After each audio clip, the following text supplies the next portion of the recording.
Good morning or afternoon, wherever you are tuning in. Thank you for joining our ASTE 2026 AI panel sponsored by EduMatch. My name is Melody and I am the director for ASTE. And in 2 weeks, we're going to begin our annual ASTE conference at the Captain Cook in Anchorage. And we are so honored to offer this pre-ASTE virtual event as a way to focus on why having an Alaskan EdTech conference is so valuable. There is still time to sign up to attend, and we hope you will.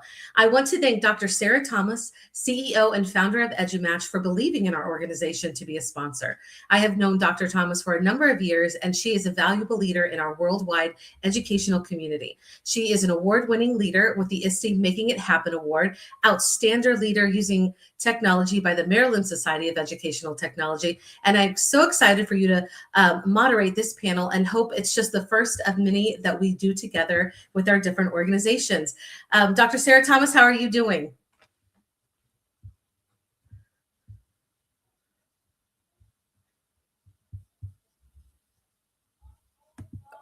I think you're muted. Oh, there you go. Uh-oh, were you able to hear me? We didn't hear you, but we hear you now. Okay, perfect. Well, I was just saying thank you so much. Very excited to be here, very honored. And I wanted to thank you so much for putting this together and for our collaboration. So I'm excited to chat with you today, or to chat with our panelists. Me too. So I am going to drop off. I'm going to share our screen and we're going to get started. All right, fantastic. Well, welcome everyone, and thank you so much to Melody, as well as to ASTE, as well as for our panelists and our viewers for attending. So we're about to jump into what we hope will be an engaging conversation around the use of artificial intelligence. We definitely want to encourage interactivity in the chat, so you could share your ahas or your own questions. So Melody, if I could ask you if you could go back to slide 2, please. All right, so as Melody said, this is in partnership between ASTE and EduMatch. So just really quickly, for anyone who does not know about EduMatch, that we do a variety of different things, including professional learning. We have a nonprofit arm. We also have published close to 100 books from educators in our field. And we're going to have a special gift at the end for everyone here. Speaking of that, so without any further ado, then I'm excited to bring on our amazing panel.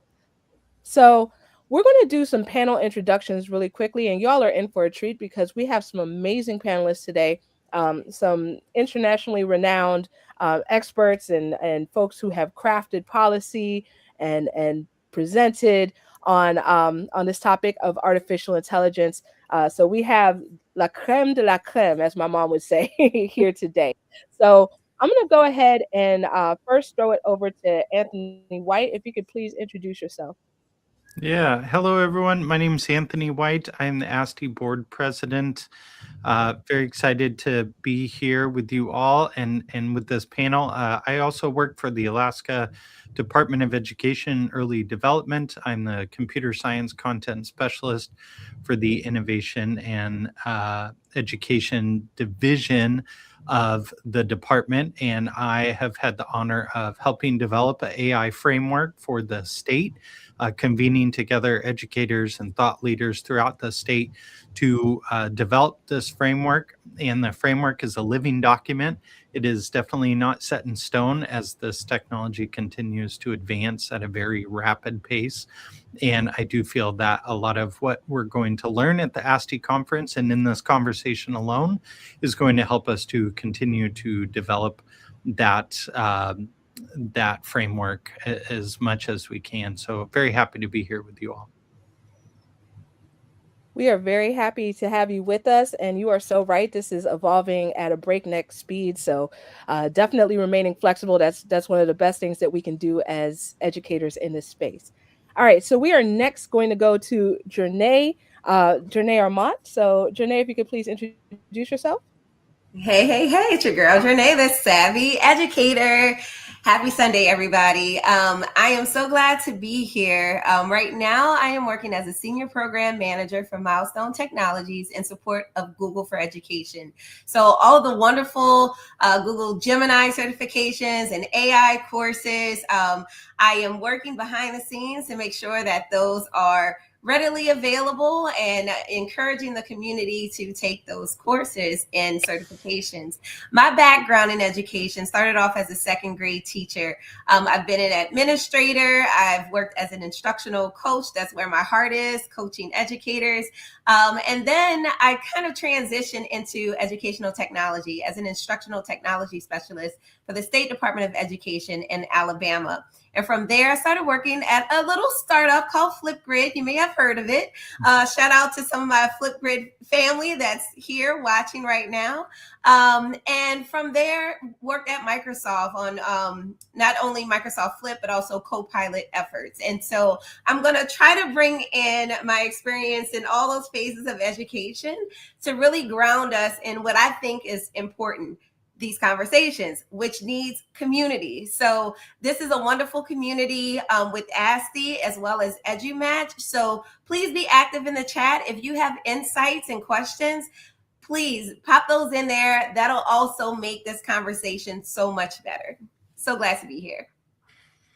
Oh, and we are so glad that you are here. So thank you so much, Jornea. This is great to have you on here, and also great to have Brandie Wright. So Brandie, if you could please introduce yourself. Sure. Good afternoon, everybody, and good morning for those that are in the morning time zone. So my name is Brandie Wright. I am Brandie, and I do a couple of different things. I wear a few different hats. However, I will say that my journey came from like the technical side, right? The educational technology side, where I was a district technology coordinator for a larger school district in Virginia. And then while I was doing that work, I realized the importance of having an instructional foundation as part of my training, as part of my lens. And so I decided to make this huge career upgrade. Some people might think I was crazy for doing this in my 40s, but I actually went into the classroom in my mid 40s. And so I'm now a classroom teacher at a little micro school. We call it a micro school. We are few in numbers, but we are big in heart and in impact, right? So I teach at Yellowhab, which is a micro school in Norfolk, Virginia. However, I also do a lot of work with ASTE on the AI explorations course and some of the generation AI work that we've been doing. And so just really excited to connect with this larger audience, with the ASTE like family. So when Sarah invited me to do this, I thought, what a wonderful, connection. So Sarah was one of the first people I met at ASTE, and we have been learning together ever since. And so the lens that I bring to you guys, honestly, is always the lens through the learner. Whoever that learner may be. I love being the learner. And so many times my reflections or my response is really going to be from that. So it's not about the technology, but it's about the impact and the connection and the community. So thank you for having me. Oh, wonderful, wonderful. Love that. And I love that you have the heart of a learner. So that's amazing. Super glad that each of you are here. So Melody did a great job introducing me, but just to give you a little bit more background on me, this is my 21st year in education, and I've taught everything from 1st to 12th grade, all the way in that span, as well as in the Masters of Ed Tech program and in central office for more than a decade. So I am also founder, CEO of an organization called EduMatch. A little bit about that on the next slide. We're not going to stay too focused on that because I know that y'all are anxious to hear the great answers of the panelists. So let's go ahead and go to the next slide, please. So a little bit about EduMatch. We partner with organizations such as Adobe and Google, and we work with schools and districts. We've worked with over 100 districts at this point, and we provided like AI. Many people are looking for answers. So just to kind of give you context how this came to be, there's a lot of information out there about artificial intelligence. Not all of it is good, but our experts on panel today are going to help you cut through the fluff. We're going to keep it real for y'all today. That is our mission and our goal. So we're going to feature real questions from real schools and districts like yours and get some real answers. So just like they say, let's get ready to rumble. So we're going to get into our very first question. So our very first question is kind of looking at a scope and sequence. So what might a realistic pre-K to 12 progression look like? And what evidence would show that students are able to think critically with AI? So panelists, just let me know in the chat if you would like to jump in on that one.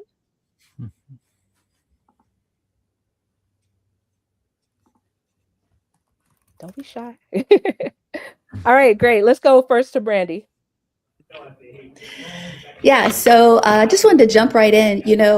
That word progression, honestly, it may sound real formal. And so I know people have, different district progressions, right? You might think of a progression that's been posted public facing, right? What does this 3 to 5 year plan look like, right?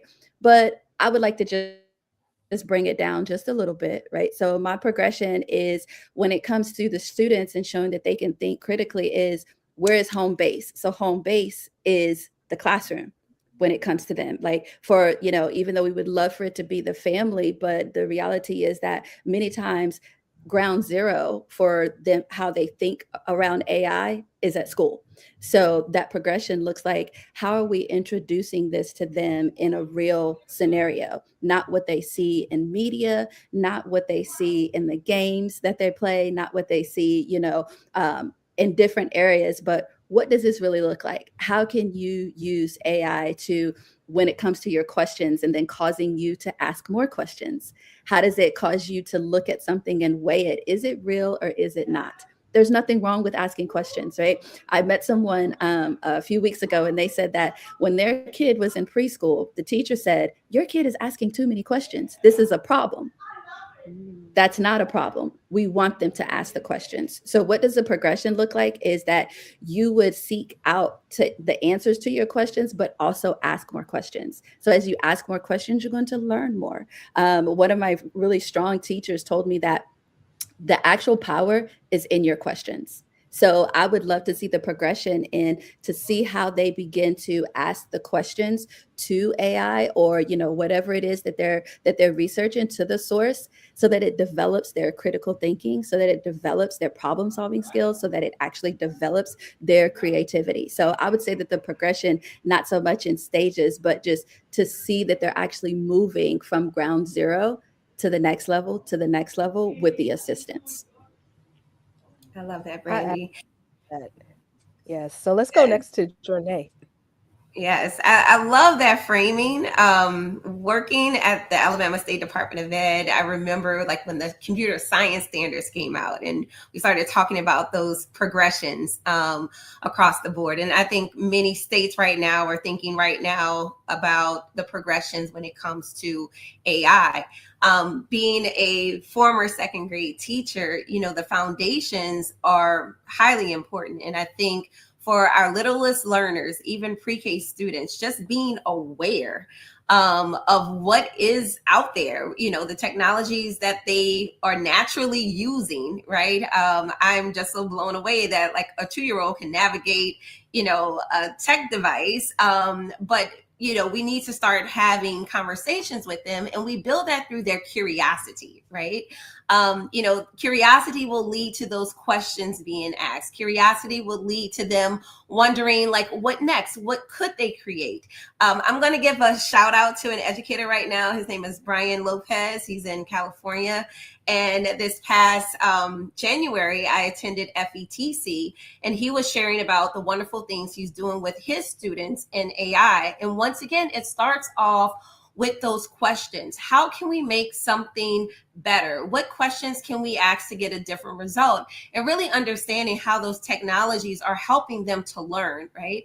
I think for our littlest learners as well, when they are engaged in these AI powered tools, and for most of them, it's going to be more like adaptive like programs or creative programs.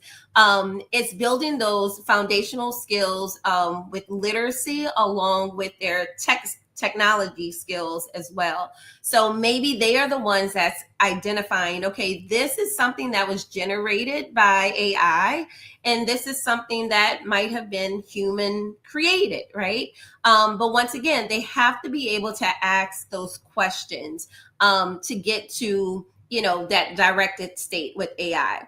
Then as they progress, that's where they're going to start utilizing AI a little bit more to generate information, content, etc. But it should be more so, to me, in a collaborative role. And I think the role is going to be highly important for students at this age to understand how AI can support their learning. It doesn't replace what they are doing. It will be almost kind of like their thinking partner, just like another student in the classroom or just like a teacher in the classroom. And so giving students frameworks and once again, like guardrails too, of when and why and how to utilize technology, but also have that reflection piece as a huge part for our learners at that phase to kind of understand, what did you learn from this process? Because learning is about the process, not the output that they're getting, right? So that's going to be highly important. And then for our older learners, hopefully we are seeing them, creating, but also analyzing and auditing what they are receiving, maybe for bias or ethical concerns.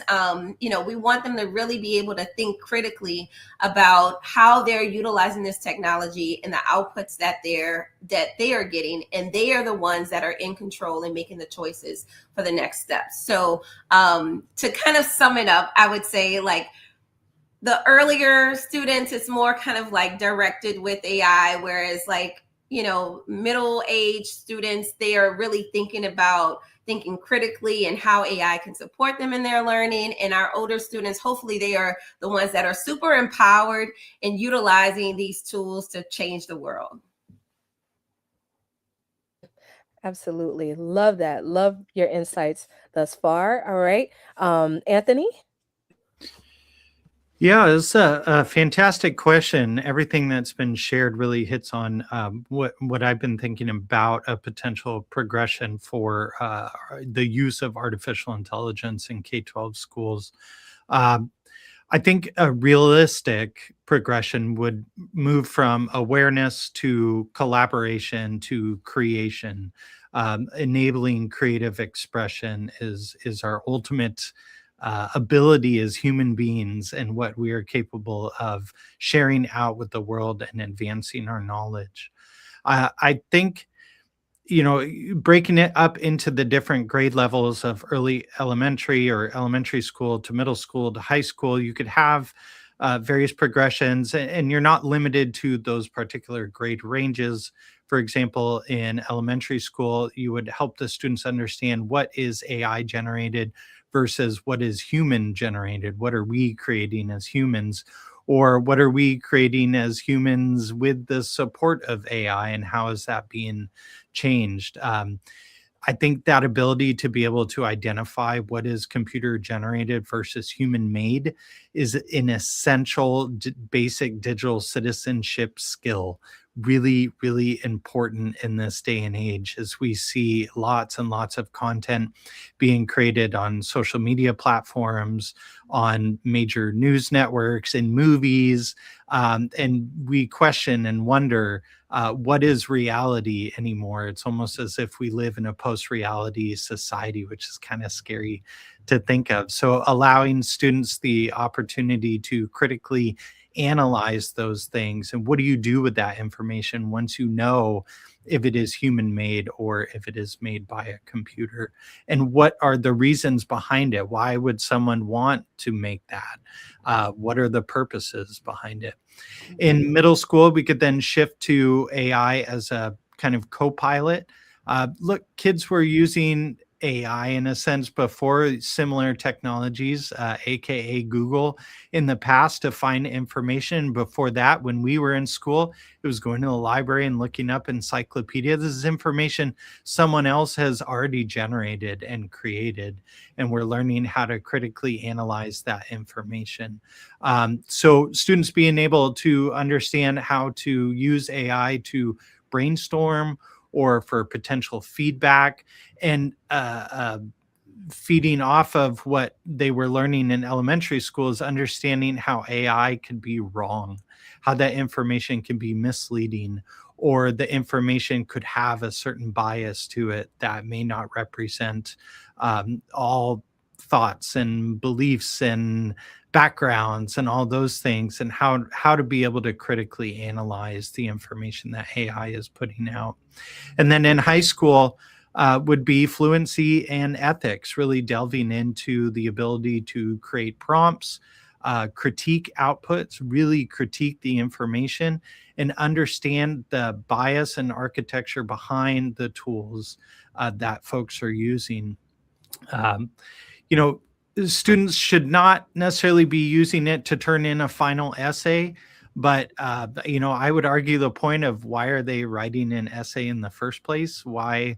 And the student is going to unload some cognitive work in that if they don't see the value in the educational experience. So it's a tool, just like any other tool out there, just like the internet that we had used before, but it's faster. Right. So how could we enable students or encourage students to use AI in a way that allows them to creatively express their knowledge and be able to critically analyze information? Mm. I love that. All of those real world examples that students are going to be needing to navigate through. That is very, very important. So, love what each of you shared. Thank you so much. So, Melody is highlighting a comment that came through that was really cool to see. This is such an interesting question since those of us in high school don't have the benefit of a K-12 progression. We're jumping into the deep end of the pool. And that is so true. You know, there are different entry points for everyone, regardless of where you are, unless you're looking like holistically at a district level. But they all kind of intertwine and scaffold upon one another. So I love everything that the panelists said about how this progression may work. So we're going to shift gears just for the interest of time. We have two questions that kind of piggyback off of each other. So in our next question, it was going to deal mainly with guardrails for responsible AI usage in schools and the communication around those. But the third question that we had in mind was about these guardrails and how to balance that with innovation. So we have time for approximately one more question. So I would love to get your take as panelists on how you feel that we can be responsible while we are integrating this AI, while we're integrating artificial intelligence into our curriculum, as well as straddle the line between safeguards and innovation. So who would like to go first on this question? All right, Jornea. All right. So first, we gotta put humans first. Keep the human in the loop or the teacher in the loop. So when we think about these guardrails, we have to have, once again, just the people who are utilizing these tools in the forefront of the decision making. A lot of times what I've seen in the past is districts determine, let's say, the AI policy, but there's not educators on a team to develop that policy. So then there's gaps in between what districts are putting out, what's happening in the classroom. And so the one thing I will encourage is for districts, if you have not already developed your AI policy, get various perspectives, in play at the table to talk about what your district AI policy is going to be. The second thing that I think is just super important is to develop norms. So even down to the classroom, how are we going to leverage AI in our learning spaces? You can't fault someone for doing something if you haven't developed what that norm is to utilize AI. So, for example, in a classroom whose purpose is to learn how to become, maybe fluent writers, etc., right? The goal is not to produce X number of essays in that course, is to become a better writer. So you may have norms that align with the goals for that course that might look different than another teacher's class who might leverage AI for other purposes in that coursework. So I think, once again, you will have some district directives based upon multiple input.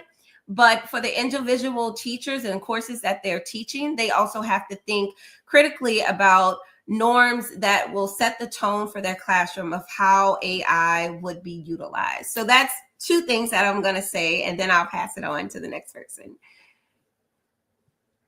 All right, fantastic. Thank you so much. We're going to go next to Anthony. Yeah, so the safeguards versus innovation, I think a sandbox approach is really helpful. Find a few educators and their classrooms who, as designated safe zones for innovation, and allow them to pilot the new tools with looser restrictions, but good monitoring as a part of that. So you can gather data on what works without exposing the whole district to the potential risk on that.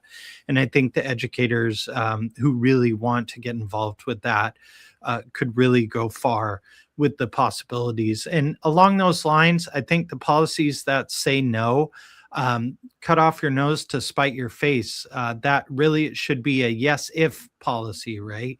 Yes, you can use generative image tools if you use the district approved account that will filter certain content. Really encourage educators and students to use that. And, you know, if you're having students generate images for whatever presentation that they're giving, that is awesome. But don't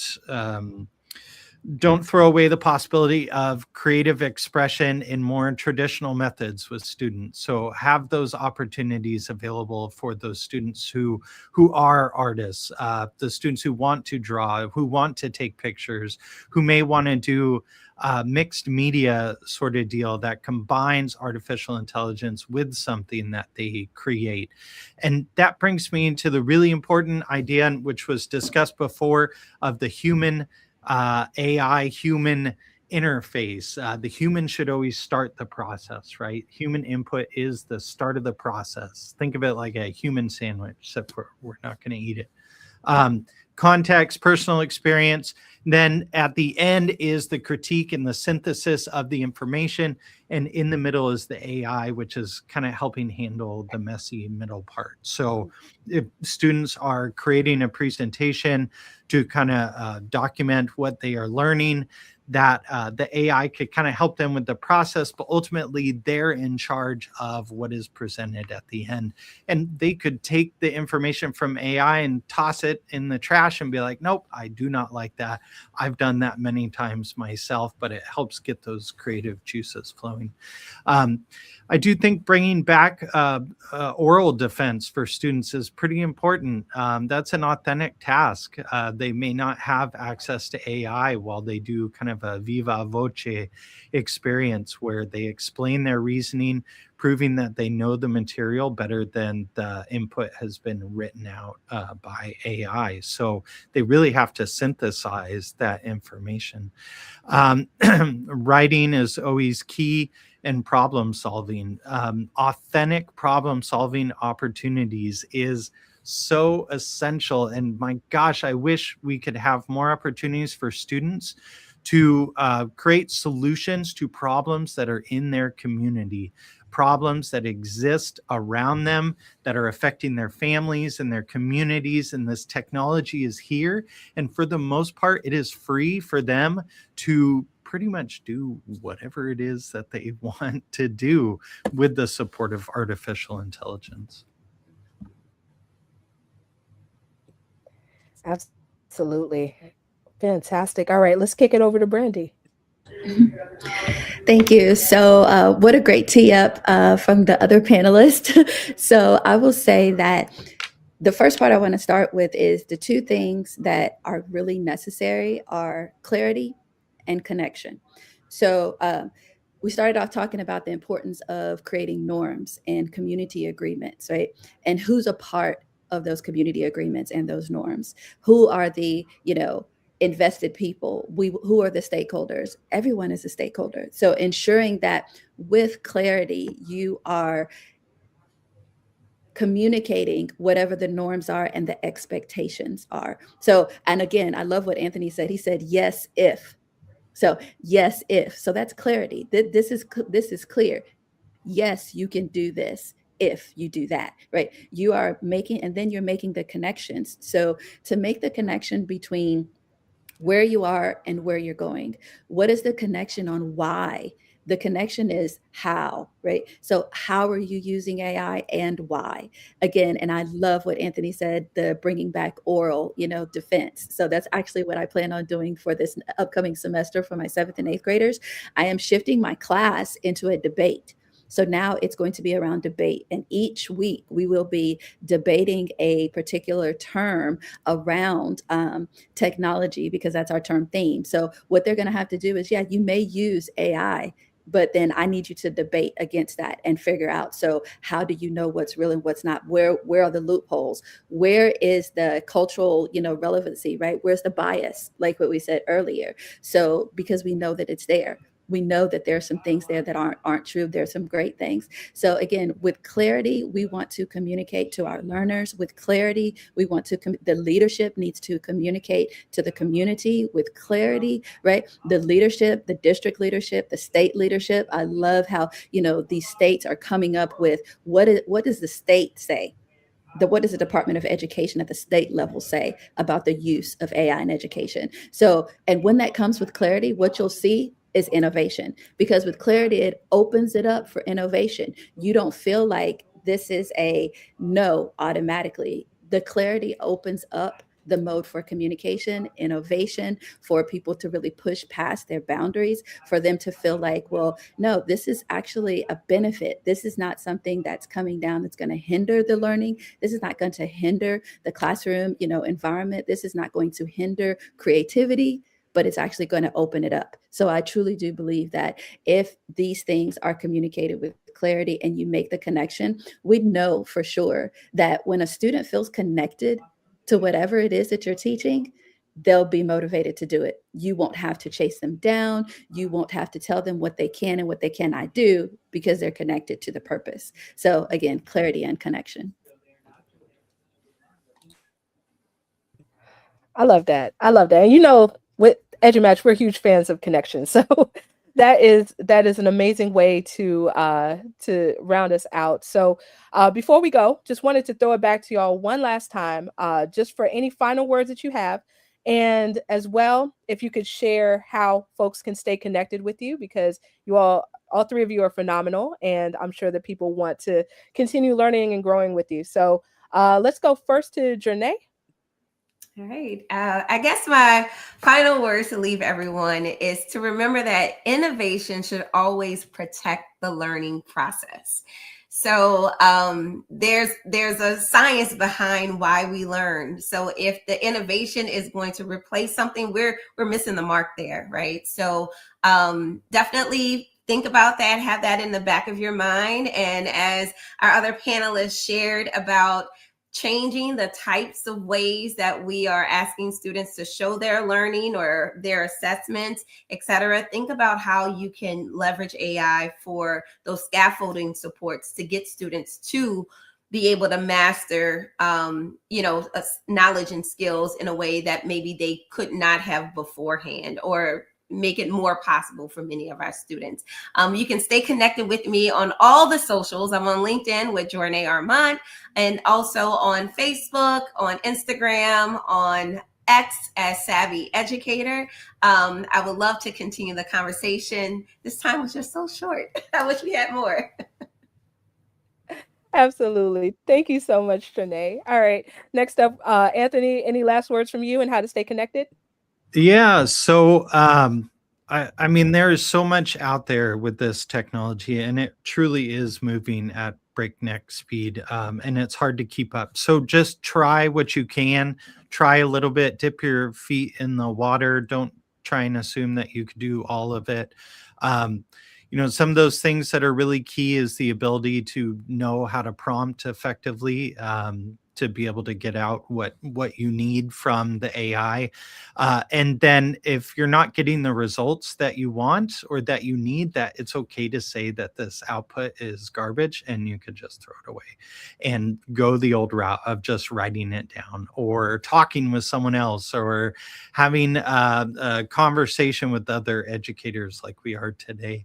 And then I think the other key is just knowing when not to use artificial intelligence. And I know educators think about this all the time, is that personal identifiable information, the PII, and how important it is not to feed that into the system that just kind of keeps regurgitating the same stuff.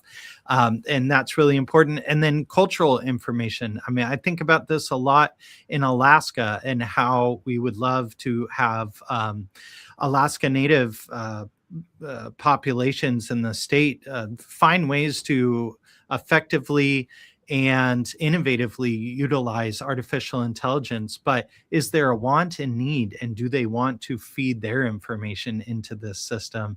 And I would say a lot of people would say, no, I do not. That is our information. So just finding ways to make it unique to whatever population it is. And yeah, just have fun with it. Allow creativity. Like that is the pin of all my philosophy in education is creative expression. Without that, what are we as human beings? You can get a hold of me on LinkedIn, I guess. I'm not really like I'm not a tech savvy when it comes to social media. But if you do want to find me in person, I'll be at ASTE in 2 weeks.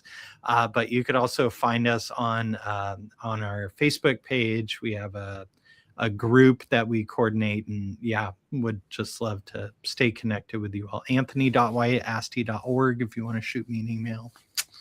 However you want to get a hold of me. And thank you all so much for putting this together. Thank you so much, Anthony. That is great. All right. And last and certainly not least, we are kicking it over to Brandie for any closing thoughts, as well as how to stay connected. Sure. So first of all, thank you so much, Sarah and EduMatch and ASTE for allowing me to be on this panel. You know, one of the questions that we didn't get to is how I want to end, which is how do we know if AI is being done well? And I'll tell you, I truly believe that we know when it's being done well when we don't see it, right? So when we don't see it because it has now uncovered the real learner. I love it when a student or a learner can use AI to really reveal who they are, because they have been hiding behind this mask. They've been hiding behind insecurities. They've been hiding behind the labels of learning challenges, reading challenges. I can't do this, I can't do that.